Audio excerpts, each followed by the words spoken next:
Esto es importante entender, porque el mal no es ausencia, el mal es privación, y es privación del bien debido. Por eso no hay un mal con un niño que nace sin alas, pero sí que nace sin ojos, porque el deber ser se da conforme la propia esencia. De acuerdo a lo que es la esencia del ente, entiéndase la esencia y la humanidad, es que yo puedo hacer predicamentos de tal esencia. Ejemplo concreto, que esté dotado de sus 9 sentidos, los 5 sentidos externos, los 4 sentidos internos. Yo una vez discutí con un hermano protestante respecto a la naturaleza humana, porque él decía que somos absolutamente corruptos, absolutamente malos, que naturalmente somos malos. Y yo le dije, ¿quién crea la naturaleza? ¿Cuál es la causa eficiente de todo lo que existe? Dios. Dios no puede crear el mal. Dios no puede crear el mal. Porque no se puede dar lo que no se tiene. Este es un principio básico de la lógica.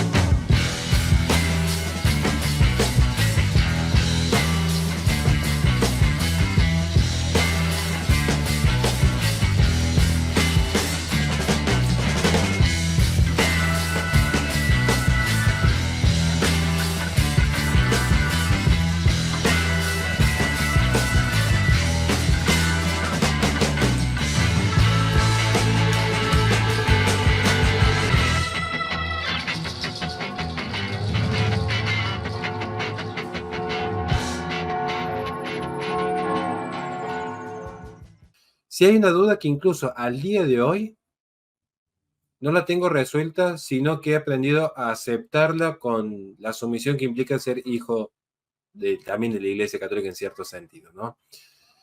Que es, y eso que lo he hablado con sacerdotes y hasta tengo videos en mi canal, y que insisto, desde la lógica, lo que voy a decir ahora, desde la lógica como docente de filosofía, lo puedo explicar, pero no es que tenga internalizada la respuesta. Puedo dar una explicación racional. Es una gran duda que es, ¿por qué Dios permite el mal? Esta es la gran cuestión que a mí me mantuvo mucho tiempo alejado. Alguien me podría decir porque se respete el libre albedrío. Le puedo asegurar que yo, siendo yo católico, y no quiero que vaya a sonar soberbio, sí, quiero que se entienda que lo digo como, genuinamente esto.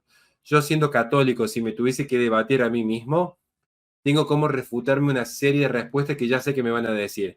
Me van a decir el libre albedrío, por dar un ejemplo concreto, ¿no?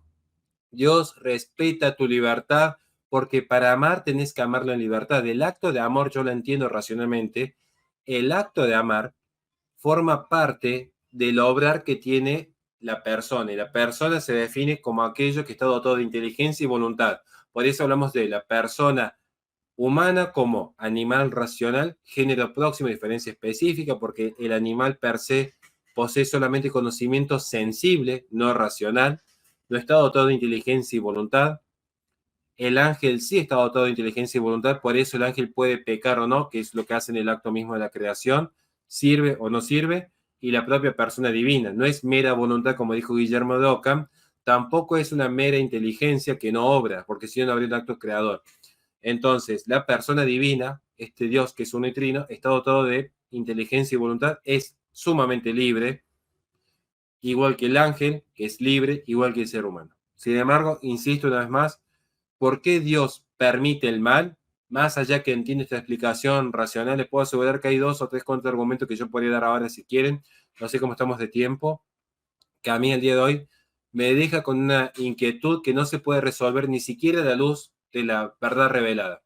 Ni siquiera a la luz de la verdad revelada. Esto lo aclaro desde ya. La Biblia es el centro del pensamiento y de la fe. Es el centro. Y uno no se tiene que apartar de allí. Ahora, el por qué el hombre es creado, esa razón, esa causa teleológica, no está expresa en ninguna parte de la Biblia. Se narra el proceso creador, pero el por qué Dios un día decidió crearnos, eso no es una cuestión tan expresa, requiere una interpretación teológica, un quehacer teológico, requiere una profundización. No es que dice expresamente la Biblia, bueno, Dios decidió esto por tal razón. Uno puede empezar a inferir que es para amarlo, para participar de su gloria, porque es el sumo bien, entonces quiere entregarse, es un Dios que se dona a sí mismo, que nos participa. Pero estamos viendo que acá hay una cuestión muy profunda que es ¿por qué se permite el mal? Vamos a tratar de dar entonces una respuesta, ¿ya? Pequeña, pero entonces podemos dar una respuesta porque igual estamos en este momento, estamos bien de tiempo. La cuestión sería la siguiente, y como yo lo entendía, porque de hecho yo también vine de un camino completamente anticristiano y mi caballo más grande de batalla era el tema del problema del mal. Y yo logré comprender también gracias a muchas enseñanzas de mi gran amigo Dante Urbina, el hecho de poder uno separar lo que es el problema intelectual del mal del problema emocional del mal.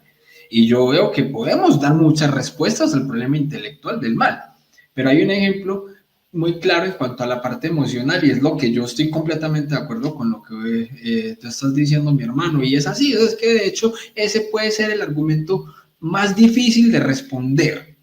Y no porque no tenga respuesta, sino porque, ejemplo, si hay una mamá a la que llegó un carro que pasó a todos los kilómetros del mundo por hora y le mató a su hijito de 2 años, ahí va, ¿quién se va a acercar a decirle a esa señora, no, señora, tranquila, que Dios lo va a permitir, entonces el mal, ¿en qué momento y de qué forma racional usted le va a explicar a esa señora que Dios tenía muchas razones para permitir ese acto que acaba de suceder en ese momento? No, la señora está destrozada. La señora lo que necesita ahí es acompañamiento, ahí no necesita razones de absolutamente nada. Entonces ahí no va a haber ningún tipo de explicación que le valga a la señora en el momento en el que está pasando. Entonces por eso el problema emocional del mal no va a tener obviamente una respuesta racional que darle a alguien que lo que está viviendo es de manera emocional y no intelectual. Entonces, ¿a quién lo plantea de forma intelectual? Oh, hombre, podemos dar muchas respuestas y que de hecho la idea es que entonces nuestro hermano Horacio pueda darnos algunas de esas respuestas que como docente de filosofía podría dar a este problema del mal intelectual, no el emocional, porque ese sí, obviamente no vamos a poder tener una claridad hasta que no estemos al lado del Señor y podamos ver de una manera más clara todo, porque obviamente nuestra inteligencia va a ser limitada todavía aquí en esta tierra.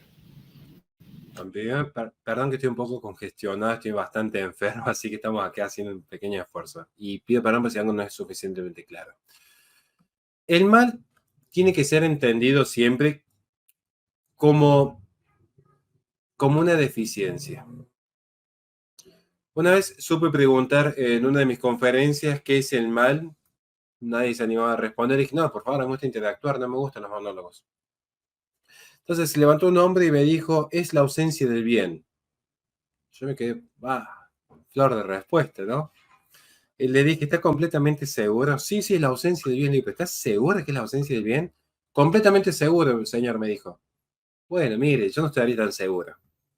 Vamos a ver qué nos dice la razón. Siempre del mismo ejemplo porque es el más claro. Si mi hija nace ciega, yo diría, hay un mal. ¿Por qué? Porque se supone que la naturaleza humana está dotada de la capacidad de la visión, y si un ser humano carece de la visión, digo, objetivamente hay una privación del bien, o sea, hay una ausencia del bien de la vista. Ahora, si un pajarito nace sin alas, yo diría, sí, hay un mal, debió nacer con alas, y nació por un accidente genético sin alas.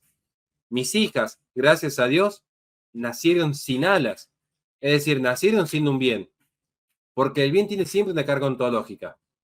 De allí que el bonum es un trascendental que aplica a todo ente. En tanto que ente, hay un grado de bondad, porque es sostenido por un Dios. Nosotros no somos deístas. No creemos en un Dios que arrojó los dados y se fue a dormir. Creemos en un Dios que es creador, ordenador y conservador. Entonces, todo lo que existe, existe por gracia de Dios.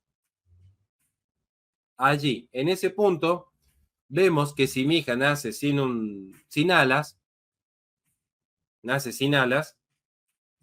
hay un mal. Entonces, ¿qué es el mal? Es, primero, que no es ausencia. porque la ausencia no puede ser predicada de nada. No puedo predicar la ausencia. Como el mal opera sobre lo que ya existe, que es el ente, como el mal pareciera existir, existe sobre lo que ya existe. El mal opera sobre el ente. El mal no es una categoría ontológica en sí. Entonces, si vamos nuevamente al ejemplo concreto de la muerte por sí no existe. Lo que va a existir va a ser siempre la privación de la vida, pero solamente puede privarse cuando algo está vivo. No puedo hacer un predicamento de la muerte sobre lo que no está vivo, aunque analógicamente con el lenguaje podría decir se me murió el celular. Objetivamente el celular carece de vida. Esto es importante entender, porque el mal no es ausencia, el mal es privación, y es privación del bien debido. Por eso no hay un mal con un niño que nace sin alas, pero sí que nace sin ojos, porque el deber ser se da conforme la propia esencia. De acuerdo a lo que es la esencia del ente, entiéndase la esencia y la humanidad, es que yo puedo hacer predicamentos de tal esencia. Ejemplo concreto, que esté dotado de sus 9 sentidos, los 5 sentidos externos, los 4 sentidos internos.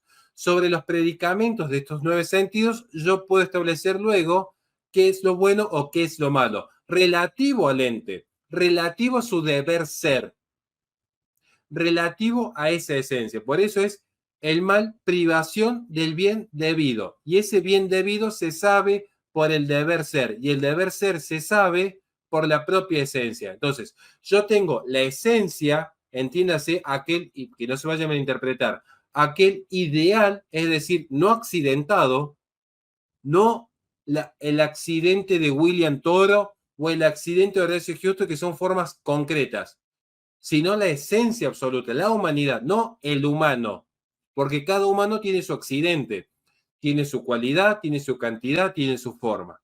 La humanidad, conforme la humanidad, el ser humano debería poder ver, tener imaginación, razonar, sí. Luego, accidentalmente puede ser que haya un niño que tenga menor ejercicio de la razón. Ejemplo concreto, el niño por nacer.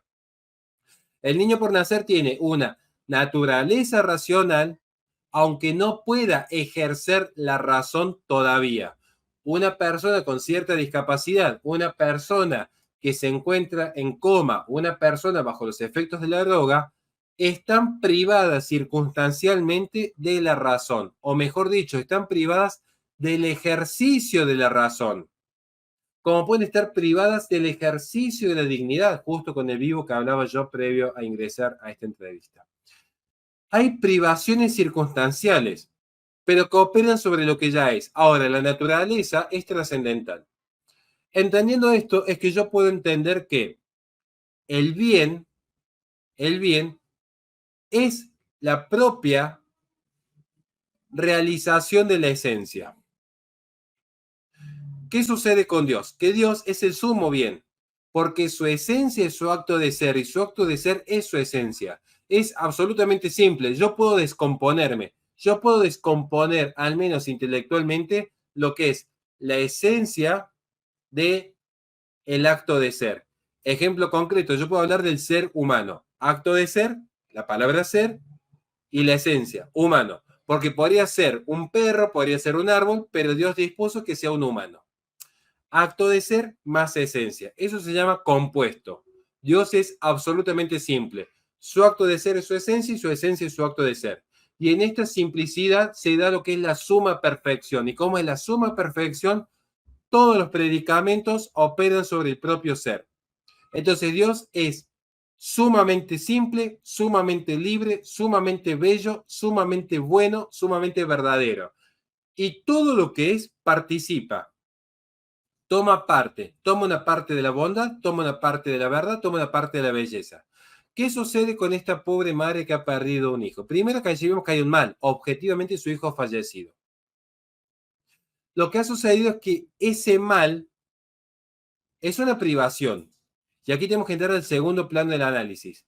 El bien puede ser operado o no puede ser operado por todo ente dotado de libertad. Sí, un ángel puede hacer el bien, nuestro ángel de la guarda. Un hombre también puede hacer el bien. Su canal en Educa tu Fe. Tenemos, pueden hacer un bien. Ahora, ¿cuál es la causa eficiente del bien? La primera causa eficiente del bien es Dios. Para que lo podamos entender, voy a irme un rato a Platón. Yo puedo definir si acaso el cuadro que está detrás suyo es bello o no es bello. Yo podría juzgar que es bello. Pero ¿por qué puedo juzgar que es bello? Porque previamente existe la belleza. Si no existiera el trascendental belleza, yo no puedo emitir juicio de lo que es bello. Si no existiera lo que es sumamente bueno, no puedo después establecer si es bueno o no es bueno cualquier fenómeno. Vamos a dar un segundo ejemplo. Yo tuve un debate una vez con un vegano que es ateo. Yo que le dije, antes de entrar, porque él me comparó incluso el cerdo con un niño. Dije, bueno, ya está. Le dije una sola pregunta y nunca lo supo responder. ¿La violación es buena o es mala? Así de simple. Porque si él me dice que la violación es mala como un categórico absoluto, que yo lo sostengo, es absolutamente malo, después me tiene que demostrar epistemológicamente cuál es el canon de maldad. Porque si es una construcción social, para él será mala la violación, pero un violador va a ser bueno. Ahora, si la sociedad se rige por una cuestión específicamente consecuencialista, utilitarista, luego no hay una objeción moral para la eugenesia, por un caso concreto. Entonces, la bondad requiere un canon anterior a la propia persona, que es nuevamente acá tenemos que estar incluso ya una cuestión de respecto a la interpretación de la Biblia, digamos, ¿no? O sea, si se interpreta o no se interpreta sola, acá hay una cuestión que participa, pero yendo al punto que nos convoca hoy. Dios es la primera causa eficiente del bien, porque Él es el bien. Él es el bien. Entonces, como Él es, para que se entienda, la justicia, luego yo tengo actos justos que participan de esa justicia. Entonces, el ser libre, el ángel o el ser humano, pueden hacer actos justos, pueden hacer actos buenos, pero siempre como segunda causa, no como primera. El hombre no crea el bien, el hombre crea actos buenos, si es que los crea. El hombre ejecuta actos justos, pero no crea la justicia. Es segunda causa el hombre. ¿Qué sucede con el mal? Que en el mal no hay causa eficiente. Porque si fuera una causa, si el mal tuviera una causa eficiente, el mal tendría una realidad ontológica. Quiere decir que el mal sería creado. Yo una vez discutí con un hermano protestante respecto a la naturaleza humana, porque él decía que somos absolutamente corruptos, absolutamente malos, que naturalmente somos malos. Y yo le dije, ¿quién crea la naturaleza? ¿Cuál es la causa eficiente de todo lo que existe? Dios. Dios no puede crear el mal. Dios no puede crear el mal, porque no se puede dar lo que no se tiene. Este es un principio básico de la lógica. Perdón si se hace un poco complejo, pero quiero explicarlo en términos filosóficos. Dios no puede crear el mal porque no se puede dar lo que no se tiene. Entonces acá hay una cuestión lógica. O Dios tiene algo malo en sí y crea el mal, caemos en un maniqueísmo atroz, o simplemente entendemos que el mal es causa deficiente, porque lo que opera es sobre el ente que es bueno en sí, y al ente que es bueno le quito. Por eso ser virtuoso no me hace un superhombre. Si yo soy honesto, casto, trabajador, patriota, soy a lo que estoy llamado por mi naturaleza. Ahora, sí me puedo degradar, como lo explica Santo Tomás de Aquino, en el vicio. En el vicio me degrado como una bestia, como Pinocho. Como Pinocho que en vez de convertirse en un niño real, porque él se convierte en un niño real cuando es virtuoso. O sea, es lo que es, un niño. Pero cuando se vuelve vicioso se convierte en un burro, en una bestia. El vicio degrada, porque eso es lo que hace el mal. Priva, quita, como si yo a usted le dijese, por favor, deme oscuridad. Lo que tiene que hacer es apagar la luz. Pero no me puede dar la oscuridad. Lo que va a haber es ausencia de luz en todo caso. Va a haber ausencia de calor en la oscuridad. Claro, eso lo decía la vez pasada también en una entrevista a Fray Claudio, sacerdote exorcista. Él decía que había un ejemplo muy bonito en cuanto a eso y era que si hay dos habitaciones, yo puedo encender la habitación perdón, la luz de esta habitación y esa luz va a salir también hacia allá, hacia adentro. Pero si yo tengo solamente aquí encendida esta luz y la luz de afuera yo la apago, esa oscuridad de allá no va a entrar aquí, porque no tiene cómo, no tiene ente para poder entrar, mientras que la luz obviamente sí va a acumular espacio, sí va a ejercer un espacio en la habitación contigua, o sea, la luz sí va a trascender hacia el otro lado, pero si yo apago la luz de allá, esa oscuridad no va a entrar aquí, porque aquí ya hay luz. Justamente en ese punto estamos, y veo que se ha logrado entender, tenemos que entender que Dios no puede primero crear el mal. No puede hacer un no ser. Metafísicamente el mal se traduce como no ser. Porque el bien es el ser, que es Dios. El mal sería el no ser. Ahora, Dios tampoco puede ser causa eficiente del mal. Porque no se puede dar lo que no se tiene. Entonces, si Dios es el sumo bien, si es el sumo bien, si es completo, si no, no sería un Dios perfecto. Porque esto es importante en la etimología. Perfecto significa perfectum, hecho por completo. Si Dios es perfectamente bueno, es decir, un círculo lleno de bien, no hay un espacio vacío, no puede dar una privación, porque su propia naturaleza es el bien. ¿Me va siguiendo hasta aquí? Entonces, ¿cuál es la causa? ¿Qué pasa con el mal? Me están diciendo, un niño se murió atropellado. El punto es, hay una deficiencia. Ahora, ¿esa deficiencia de dónde proviene? ¿Proviene de Dios o proviene del hombre o de un ángel caído? Porque Dios no puede dar lo que no tiene. Pero resulta ser que el mal existe. ¿Dónde proviene el mal? El mal va a provenir justamente de un ser dotado de libertad que elige ser deficiente. Acá vendría la gran contraargumentación. ¿Por qué Dios lo permite?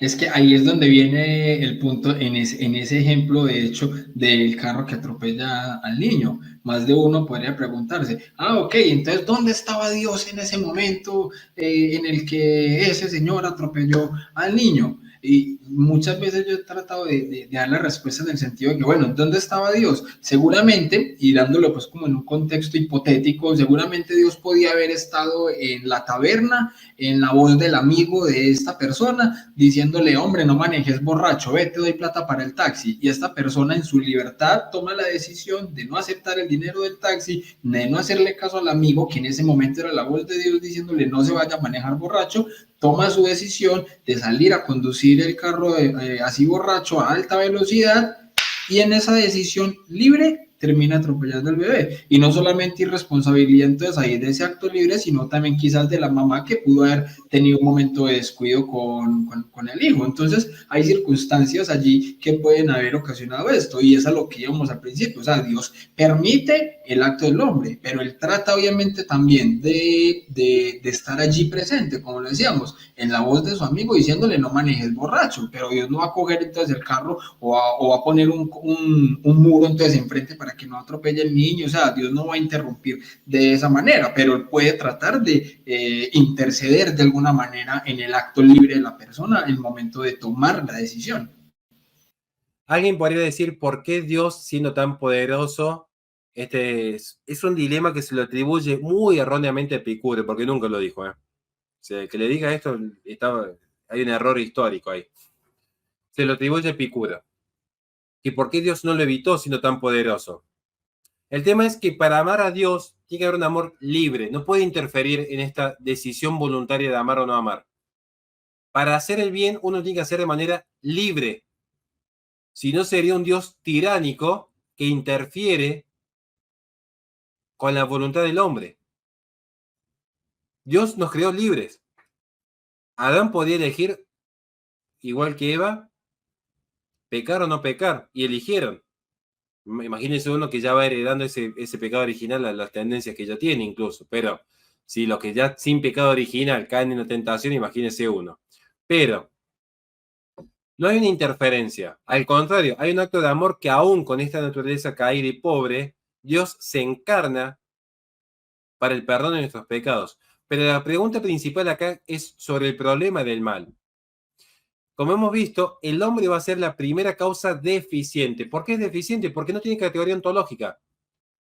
No es un ente en sí, es una privación sobre lo que ya existe. No es la muerte personificada, es el niño que era un bien que murió, lamentablemente.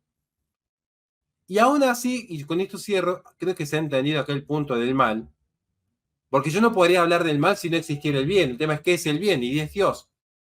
Aún así se está demostrando que tenemos que recurrir a Dios para decir que algo es malo. Si no, ¿qué sería malo? Si no tengo un parámetro externo, ¿qué sería el mal? Ese es el gran problema que tienen muchos ateos. ¿Cuál sería el mal? Un mero parecer humano. Cambia el parecer, cambia el criterio de mal. Entonces tendrían que avalar desde las prácticas que se dieron en cierta parte de Roma en su época de apogeo pagano hasta la esclavitud, por no decir ciertas cuestiones para proteger el canal. Pero yendo al punto, alguien podría decir lo siguiente: ¿qué culpa tenía esa pobre criatura que falleció? Y ahí no fue muy libre la criatura de elegir si se quería morir o no. Bueno, ahí hay una cuestión que yo no le voy a esquivar las partes más complejas del debate. O sea, no. Me quedaría muy simple cortar la entrevista acá y decir, listo, el mal es causa deficiente, el bien es la causa eficiente en Dios, se acabó. Santo Tomás de Aquino. No, tenemos que también asumir esto. ¿Qué culpa tenía la pobre criatura? Porque parecía que la criatura no fue muy libre. Porque en la madre que se descuidó o en el borracho que manejó, uno lo entiende. Pero ¿y la criatura? La criatura que puede haber quedado cuadripléjica incluso. Porque si se falleció, bueno, fue al encuentro con Dios. El tema es que Dios nos crea como género humano. De allí que tenemos que incluso rezar por los pecadores. Aun cuando uno intenta llevar una vida ordenada, tiene que rezar para el desagravio del Sagrado Corazón por los pecados de otros. Porque si no caemos en esta visión liberal de yo y solo yo y nada más que yo, y solo mi fe, y solo mi razón, y solo mi libre interpretación, y el resto que cundan en el averno. Me salvo yo. Y no me parece muy cristiano ese tipo de pensamiento. Pero aún así, algo que dije recién es, uno no se hace católico para que le vaya bien en la vida, sino para entender el sentido de la cruz. No hay salvación sin cruz. Capaz que ese niño quedó cuadripléjico. Hay un santo, un poco raro el nombre, que escribe que había albergado niños en la Segunda Guerra Mundial, que habla de la pedagogía del dolor. Más nos ama Dios, más grande va a ser nuestra cruz, porque más participamos de la cruz de Cristo, que era absolutamente inocente y que cargó la cruz por nuestros pecados. Eso como primer punto. Primer punto, el sentido del sufrimiento. Tiene un sentido del sufrimiento, que es, en vida, participar de la cruz de Cristo. Primer punto. Y segundo punto, ¿qué sucede con la mayor cruz, que es la muerte? Dios también está con esa madre. Y voy a cerrar con esto. Una vez me llaman en México un grupo de mujeres. Era un grupo muy reducido. Yo tenía una mañana libre. Me dijeron, ¿nos querés dar una clase privada? Sí, ¿por qué no? Bueno, decinos cuánto nos cobras. No, no, gratis. Digo, en vez de estar encerrado en el hotel, vamos a dar clase, que es lo que yo amo. Estábamos allí, en la casa de una de estas mujeres, que eran 8, hablando justamente de qué es el bien, qué es el mal, qué es la esencia, qué es la forma, qué es la materia, temas que no le interesa a nadie. Bueno, yo lo quería dar y lo estaba dando ahí. Y naturalmente iba a surgir el tema del mal, iba a surgir el tema del bien, qué es la vida, qué es el tiempo. Y una madre me dice, qué interesante, porque esto me sirve para entender un tema que me cuesta mucho. Y yo le pregunto, bueno, ¿qué es lo que le cuesta entender? Así lo aclaramos. Y me dice que yo perdí hace tiempo atrás a un hijo de 4 años. Y ahí vos te quedás como, mejor me callo y escucho. Porque uno tiene que saber que a veces es mejor callar que hablar. De hecho, normalmente, como me enseñó mi maestro, si tenemos 2 orejas y una sola boca, por algo será, ¿no? Dios no se equivoca en esto. Pero le dice, sí, yo perdí un hijo y gracias a la fe, yo hoy estoy viva y puedo seguir cuidando del resto de mis hijos. Mira, yo pensaba por dentro, qué importante el tema de la fe, ¿no? Porque qué gran cruz debe ser perder un hijo. Me dice, y me ayudó a entenderlo también lo que me dijo mi hijo de 5 años. Su hijo de 5 años. Bueno, yo siempre digo que aprendí mucho de filosofía con mis hijas, digamos, son mis principales filósofas en la vida. Me dice, porque mi hijo falleció cerca de Navidad. Yo me escuchaba así. Mi otro hijo me dijo que en realidad es que Dios, Padre, le quiso hacer un regalo de cumpleaños a su hijo. Entonces se había llevado antes de tiempo al hermanito para que esté junto a Cristo. Yo me dice, qué profundidad de pensamiento. Le da un niño. Los niños toman la muerte de una forma muy distinta que el adulto. Y ciertamente la madre dijo algo muy interesante ahí. Dice, yo ahí entendí por qué mi hijo había fallecido. Que para muchos es un gran mal. Yo como mamá estoy llamada a que todos mis hijos lleguen al cielo. Y de mis 8 hijos, uno ya llegó al cielo. Me quedan 7, por los cuales tengo que trabajar.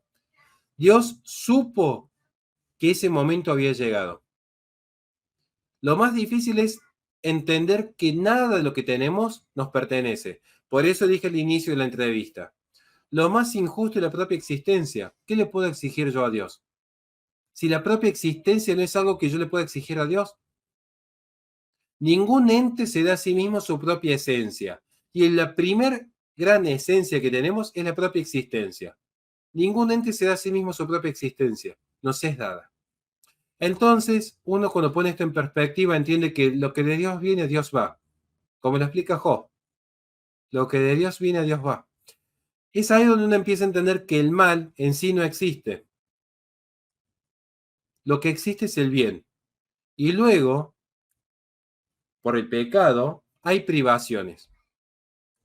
Pero que incluso de estas privaciones, e incluso en estas privaciones, Dios está presente. Incluso en un alma condenada, es sostenida por Dios. Si no, le quitaría el acto de ser.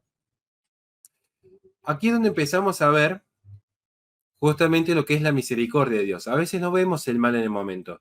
Yo muchas veces en mi vida, que no me ha ido muy bien a lo largo de mi vida, yo pensaba, ¿por qué? ¿Por qué Dios? ¿Por qué esto a mí? ¿Por qué este sufrimiento?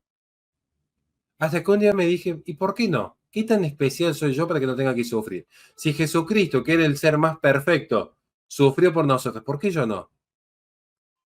Y es ahí donde uno aprende a tener una gran humildad, porque la verdad se halla a través de la humildad, a decir, ¿y por qué no? El mal es simplemente una privación y es secuela de lo que hemos elegido libremente.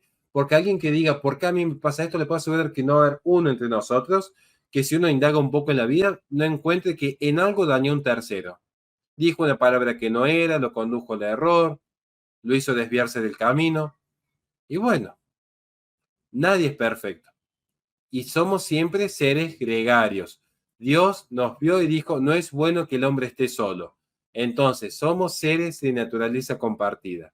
Tenemos que entender que de nosotros mismos depende si llevamos una vida virtuosa como el Civitas Dei de San Agustín o nos arrojamos hacia el mundo. Perdón la extensión, pero bueno, quería cerrar con esta idea. Tranquilo, mi hermano, no, una belleza, mi hermano. Y yo sé que esto, para las personas que lo puedan estar viendo en este momento, las personas que lo vayan a ver más adelante, va a ser de muchos frutos. Y de hecho, así en ese tema pues de la libertad, como lo estabas hablando, como lo dice, de hecho, mi buen amigo San Agustín, que siempre lo mantengo aquí al lado, él decía que Dios que te creó sin ti, no puede salvarte sin ti. Entonces, nosotros no pudimos darnos la existencia a nosotros mismos, pero la salvación sí depende de nuestra propia decisión. Entonces, ahí es donde entra un punto muy, muy, muy importante a la hora de empezar a vivir esa fe de la que nosotros decimos obviamente creer. Porque del paso de creer en lo que creemos a vivir lo que creemos, también hay una brecha bien, bien grande. Muchísimas gracias, Horacio, hombre, por haber aceptado esta invitación a este humilde canal llamado Enfoca tu Fe, donde de hecho tratamos de eso, de enfocar nuestra fe de la mejor manera, porque todos los días estamos en constante aprendizaje y no solamente nosotros tratamos de transmitir algo que el Señor nos ha regalado a través de otros en esta evangelización digital, sino que también obviamente lo recibimos con cada invitado, con cada predicación, entre los amigos, canales que podemos obviamente tener, que como bien lo decías ahorita, muchos de la audiencia son casi siempre algunos de los mismos que uno siempre está viendo por allí, pero bueno, de hecho, para eso está la variedad de carismas en cada uno de los canales, donde todos podemos ir aprendiendo de todos y de la mano de nuestro Señor Jesucristo y de la Santísima Virgen María. Hermano Horacio, muchísimas gracias, y como bien dijo mi buen amigo San Agustín, nadie ama lo que no conoce. Que Dios los bendiga y que la Virgen los acompañe.